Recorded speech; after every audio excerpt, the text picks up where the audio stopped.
Shalom, and welcome to What the Watchman Sees, a ministry that will sift through all of the social media noise to show you news of importance from the Most High's perspective.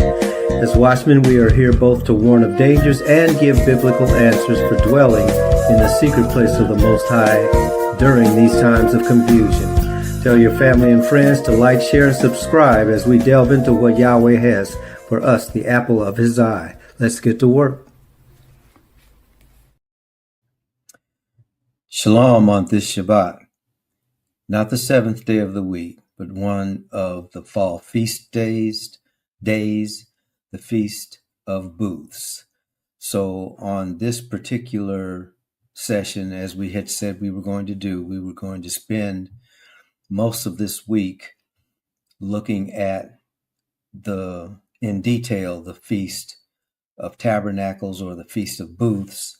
So we're going to continue with that meditation and go ahead and do a quick review of what we're looking at.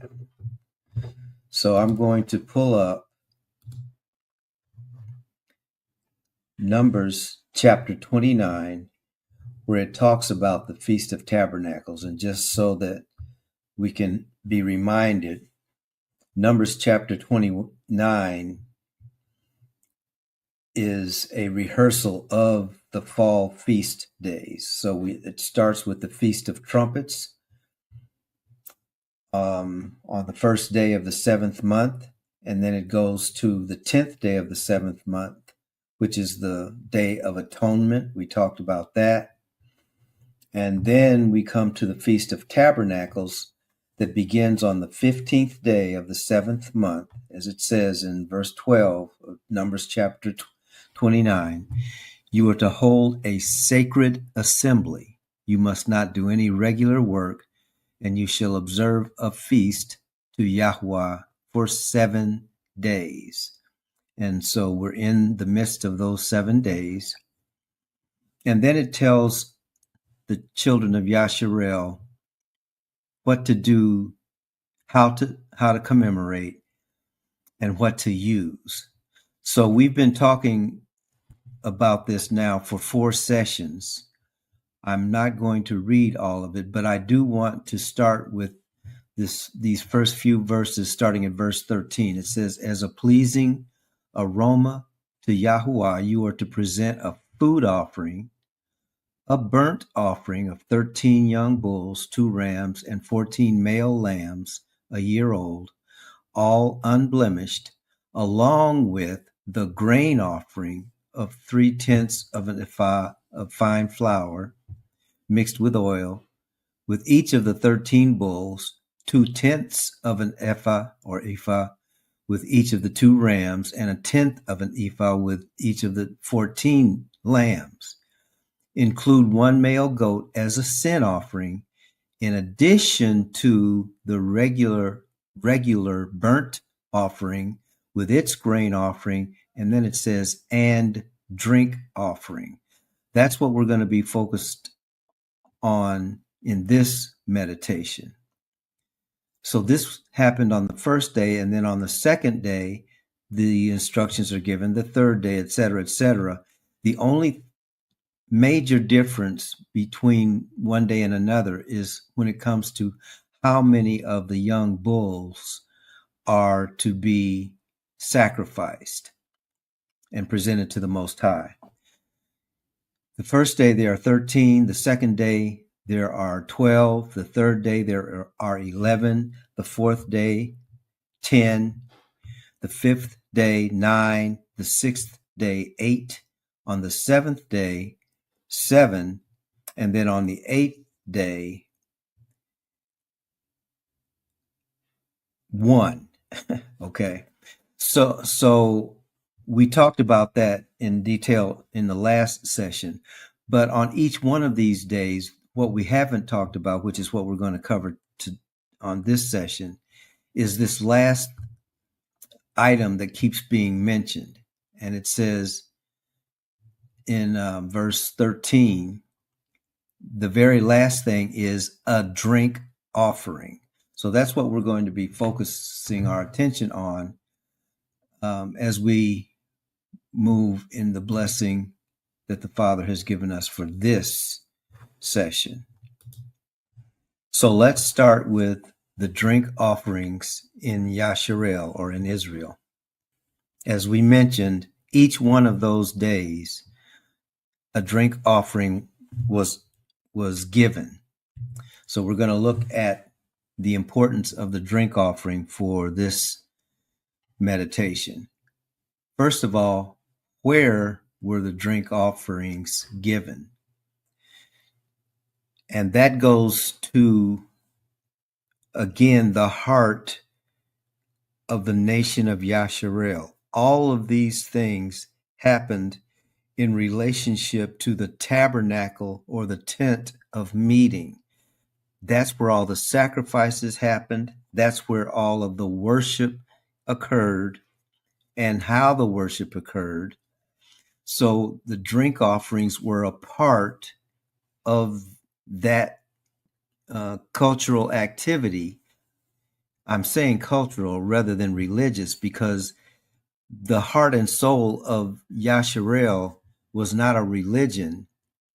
It was a way that the Most High created for his people to be with him at all times. And he, talking about the Most High God of Yasharel, to be with Yasharel at all times. So that is what the tabernacle, which then turned into the temple, was. So literally the heart and the soul of the nation happened in and around the tabernacle, or the temple.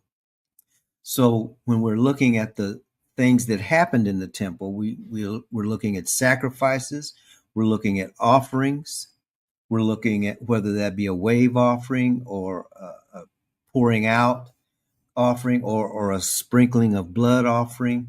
Whatever it was an offering given to manifest the relationship that the Most High had with his nation. So the drink offerings were very much a part of that, which is why we're going to be spending some time on it. Because as I was doing these studies in times past, I never focused on the drink offerings.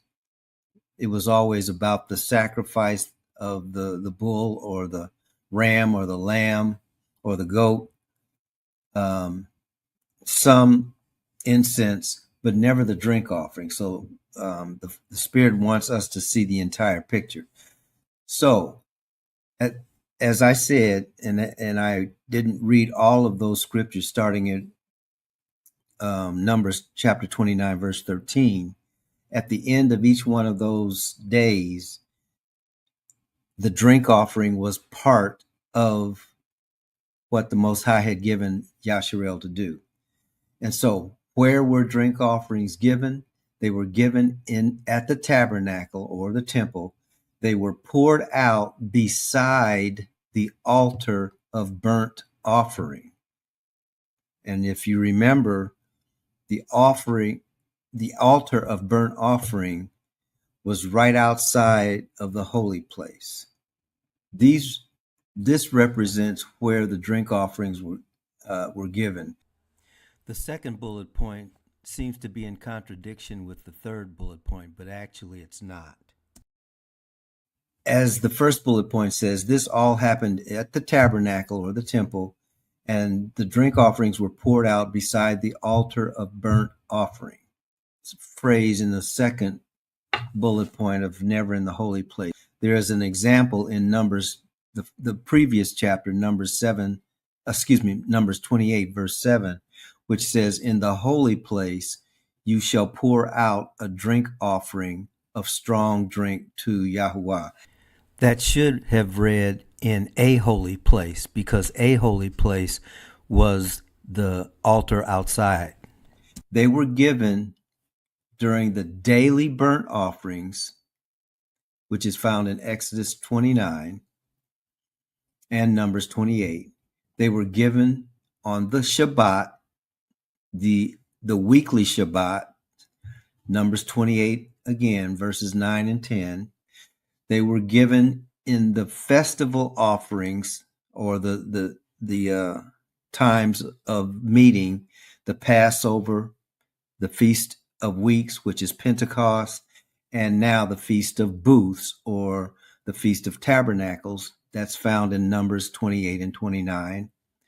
And they were also given as with vows and free will offerings. That's found in Numbers chapter 15, verses 1 through 10. And finally, in peace offerings, or the Thanksgiving meals. So what is this showing us? It's showing us that whenever the Most High is worshiped, a drink offering is part of the worship, just as the daily burnt offerings, or the offerings of free will, the offerings of when a person makes a vow, peace offerings, anytime. See, all of these are acts of worship. We talked about this briefly a couple of sessions ago. But when you went into the temple, you went with purpose, or when you went to the temple or the tabernacle, you went with purpose. The purpose was to fulfill the Most High's instructions to stay in fellowship with the Most High. And in every case, you had to bring something with you. Most of the time, what you brought was the best that you had. It was of the best that you had, and that's what you gave to the Most High. Now, the Most High doesn't need any food. The Most High doesn't need any drink. What ends up happening is the people who work in the temple complex are the ones who are the receivers of the things that the people in the surrounding area, whether it be Jerusalem or those who are coming into Jerusalem, when they bring their gifts, when they bring their offerings, all of that that's not burnt up goes to support the work of the ministry of service to the Most High, which means the tribe of Levi, and specifically the sons of Aaron, because they were the priest who actually facilitated all of the offerings and the sacrifices. It was only the sons of Aaron that could do that, and the sons of Aaron were part of a tribe called the tribe of Levi, and it was the tribe of Levi that was charged with all parts that supported that work, to the point that when the land was divided up between all of the 12 sons, or the 12 tribes, the tribe of Levi didn't get their own land. The land, so therefore, if they didn't have their own land, they couldn't raise their own food. So the food that they ate, and just about everything else that happened with them, was given to them in this process. See, that's the context that tithes and offerings are given. The tithes and offerings go to the Most High. The Most High then empowers the tribe of Levi and the sons of Aaron to use that which has been given to sustain themselves and their families. So they all had a place to stay, but the land didn't belong to them. That land was a part of the temple or the tabernacle complex. They lived in and around that complex. So that's the backdrop for the sacrificial goings on in the nation. And as I have said on numerous occasions, that was the heart and the soul of the nation. It all happened there at the tabernacle, because the Most High said, I'll meet you there whenever I need to instruct you, whenever I need to chastise you, if I need to forgive you, if I need to show mercy to you, it's all going to be happening through the tabernacle. So when we, in this season, are commemorating the Feast of Tabernacles, we begin to get a sense of how important that Feast of Tabernacles is, because it is directly related to our relationship with the Most High. And now, in the context of this study or this meditation, the drink offering was part of all of that. Okay, it was part of the daily burnt offerings. It was part of the keeping of the weekly Shabbat. It was part of the major feast. It was a part of the vows and the free will offerings and the peace offerings. So whenever the Most High's people came into that tabernacle or into that temple, they were giving a drink offering. Okay, what was used in drink offerings? Because they were using wine. Okay, and as it says in this first bullet point, it says sometimes called strong drink. Whenever wine was used in scripture, when you think about it, it had to be strong drink because it was fermented grape juice. All right. So I don't know what your relationship with grape juice is, but it doesn't last long as grape juice.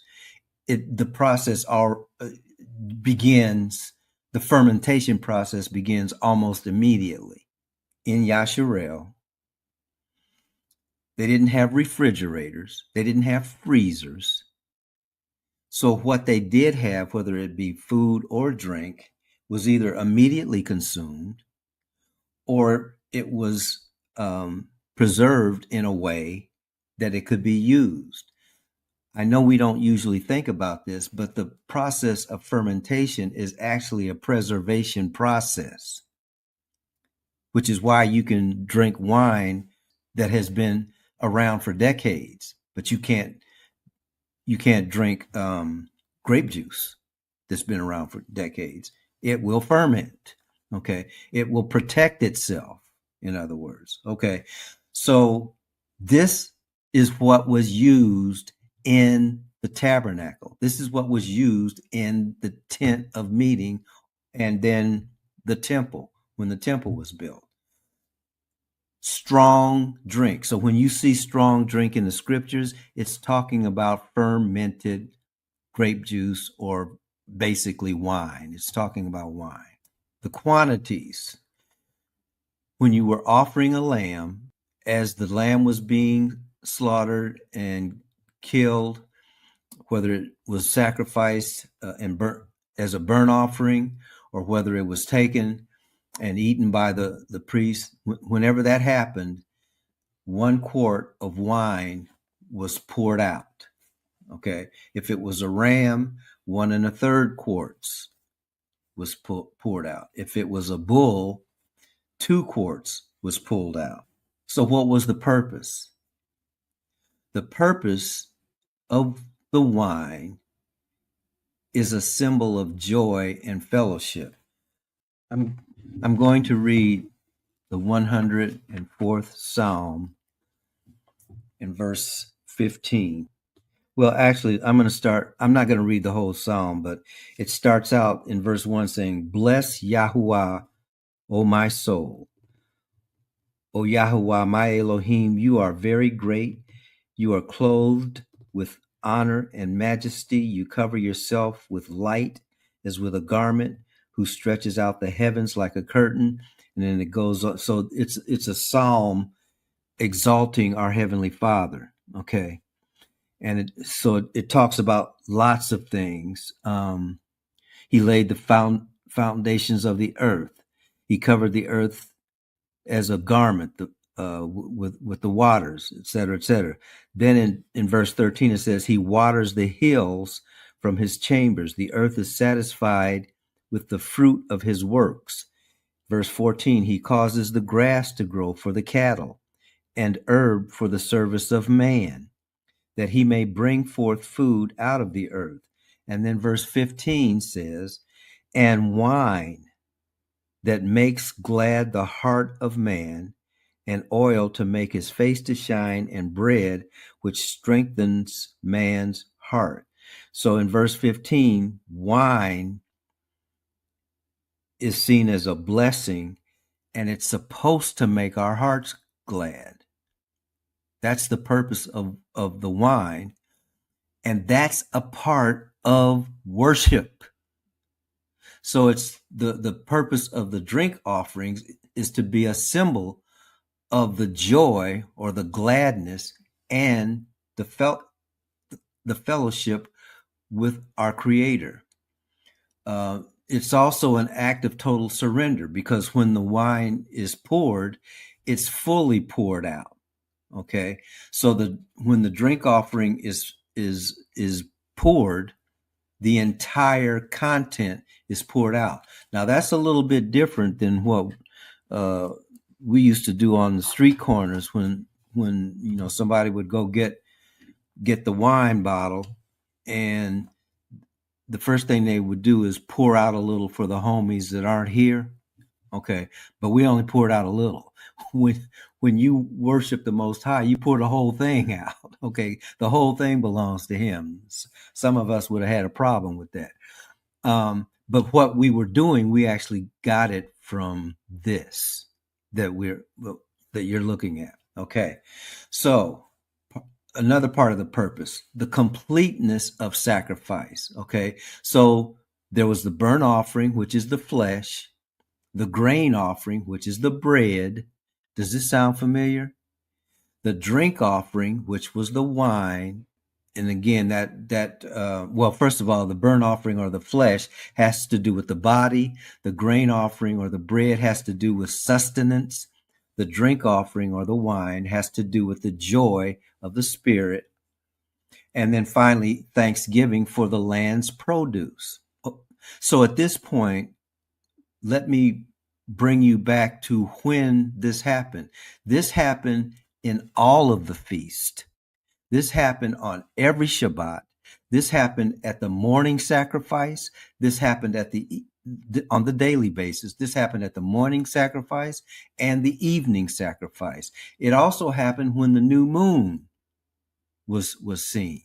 So whenever the act of worship occurred, the drink offering was a part of it.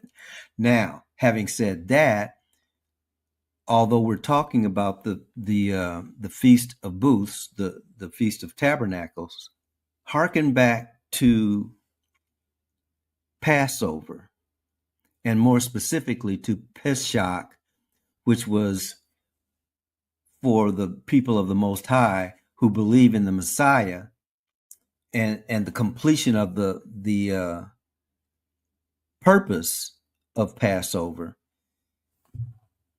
Remember, on the day of preparation, when they went into the upper room, Yeshua took bread, right, the sustenance, broke it, and then he said, "This is my body." See, he was bringing them back to the whole sacrificial protocol that his people had been living their entire existence as a nation. So he was letting his disciples know, no, you don't have to make a burnt offering of flesh anymore. This bread represents my body. And that's why he said it's broken for you. And then he said, this cup is the cup of the New Testament in my blood. Wine, it comes from grapes. It comes from the blood of grapes. Y'all, it was always talking about when he said that, he was talking about the wine. He never was saying you need to drink my physical blood, even when he said that to the people, and so many of them just walked away from him. The reason they walked away is because they didn't understand their own culture. He was talking about wine. And so what he was saying is, this is the cup, your cup of a new covenant that is made with my wine. Okay. So that it should bring joy to you, because now the covenant is complete the way it's supposed to be. All of that is understood when the drink offering is poured out. The drink offering that our ancestors offered in the wilderness was a shadow of the drink offering that Yeshua said, "This is my blood of the new covenant," or "This is the wine that I'm bringing for the new covenant." Okay. And all of this is in thanksgiving, because the Most High will always produce for his people what his people need.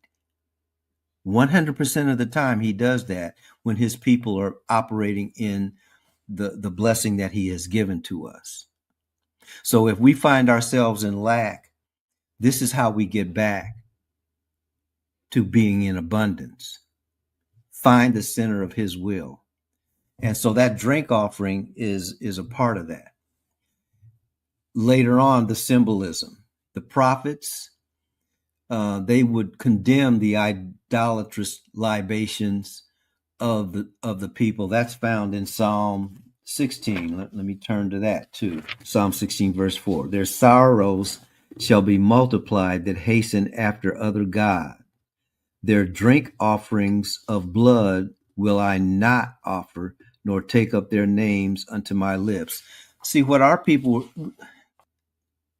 have always misunderstood our relationship with the Most High. The Most High never told us to drink blood. As a matter of fact, he told us just the opposite. Don't drink blood. So when Yeshua said, "Unless you drink my blood and eat my flesh, you don't have any part with me," he couldn't have been talking about the blood that runs through our veins. He had to have been talking about how the symbolism of what happens in the act of worship with the drink offering. So the prophets were condemning the idolatrous libations that our forefathers were engaged in, and that's what Psalm 16 verse 4 is talking about. And then Paul, when he says, "I am already being poured out as a drink offering," in 2 Timothy chapter 4 verse 6, it's the same thing. He's understanding and he is manifesting the fullness of this act of worship, the sacrificial system that the Most High put in his people to remind us of our relationship with our Creator. And of course, the Messiah, wine poured out, foreshadowed his pouring out of his blood. But it was never to be drunk. The blood was never to be drunk. The wine symbolized the joy of the Most High. And that's in Luke 22, verse 20. Okay, so in summary, when drink offerings were required, they were required daily, in the morning and the evening when the lambs were slain. They were required weekly on the Shabbat, and with extra offerings. They were required at all of the feast days, the Passovers, the Feast of Weeks, the Feast of Booths. Again, the Feast of Weeks being Pentecost, the Feast of Booths, or the Feast of Tabernacles, which is what we're in the midst of now. When we would make our own vows, bringing free will offerings, the drink offering was poured there, and then peace offerings with Thanksgiving meals. We didn't talk about this because we're talking about it in relationship to the Feast of Weeks. But before this week is out, we are going to look at this thing about Thanksgiving meals. See, because everything originates in these scriptures that we have been reading in Numbers 29, in Deuteronomy 23, Leviticus 23. everything centers around worship, and worship happens from the heart of the nation, which is the tabernacle. And the heart of the tabernacle, as I keep saying over and over again, is the word of the Most High. In other words, it's being in fellowship with what Yah has said. So that's what all of these things are about. And that's where we'll end the lesson for this session, for this meditation. Father, bless you and keep you. Father, make his face to shine upon you and be gracious to you. Father, lift up his countenance upon you and give you his shalom.